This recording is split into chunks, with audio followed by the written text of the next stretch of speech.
Sound off time now. Every day on Live at 3, we tackle one of the day's big issues with our colleague from News Radio 620 WTMJ, Jeff Wagner. And it's video that is going viral. It's of a violent arrest on Thursday night by Milwaukee Police. Now you can see in the video the officer punching the man's head into the ground. Police tell us the man was driving drunk and was resisting arrest. The sound-off question today is, was excessive force used by Milwaukee Police when arresting an alleged drunk driver? And I know it's tough to tell because we only showed you a little bit of that there, but... This was one of the largest responses to sound-off that we've had in the last several months. Oh no, people feel very, very strongly about this. And part of the thing that makes it difficult to form an opinion is, I think most people would say, you look at this point in the video and it looks really bad from the police perspective. Now what we don't know necessarily is what was going on before that, and the video doesn't show the guy's entire body. But nevertheless, I think the vast majority of our viewers certainly found it to be extremely troubling. Let's start with Gloria in Sheboygan. Absolutely. Excessive force was used. You can see the guy is not even moving. And of course, the police describe this as a focus strike, what they use if someone is resisting, not cooperating, and that's what they say this guy was doing, Jeff Strasser, that he was resisting being cuffed. Of course, Jeff says that's not the case. He was not resisting. Right, and again, one of the things that you have to deal with is, okay, if somebody was resisting earlier, if you have them under control, you don't have a chance to go and hit somebody, and that's one of the things you can't necessarily see from the whole video. I know what troubles a lot of people is the guy's head is on the ground, and you have a police officer who's yelling at him and is punching him while his head is on the ground, and I think that's something that gives a lot of people pause as well. Here's Kathy in West Bend.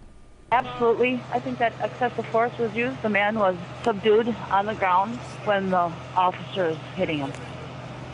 Well, and he has admitted that he was driving under the influence, that he had too much to drink that night. I do think, too, what's very difficult is, because most of his body is blocked by this, the tough part, too, is the sound of it. You can hear his head being punched into the ground. So I think, fair or not, that's a difficult thing to hear, and it adds to sort of the intrigue or outrage about it. Well, and also, I mean, you have look, being a cop's a really tough job. I think everybody acknowledged that, but you also have the police officer who's yelling at him, stop resisting arrest, and there's some cursing going on, and the guy's saying, I'm not resisting arrest. And I think that's why, I mean, I don't know what the whole story is here.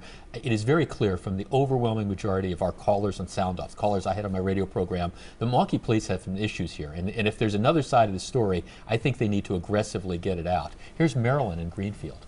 First of all, you can't really tell if it was his leg or where he was being hit. Second of all, why is it everybody's guilty till proven innocent? Why don't everyone wait and see what comes out in a full report?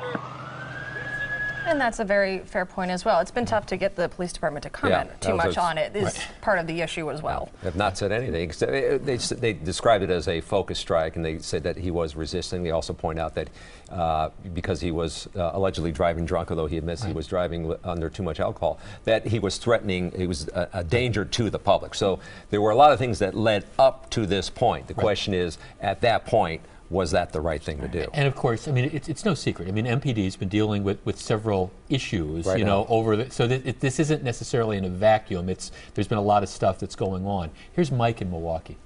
Let's see, was excessive force used? The guy is in handcuffs, laying flat on the ground, with a cop punching him in the head 3 times. Excessive force. Yeah, I'm gonna have to go with yes. Yes, that was.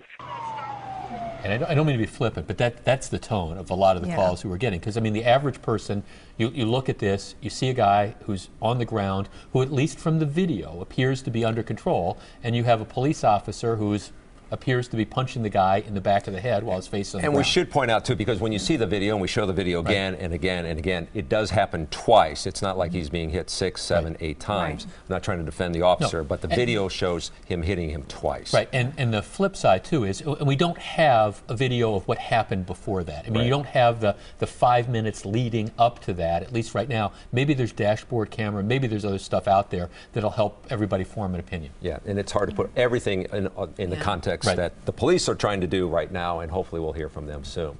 Well, let's head over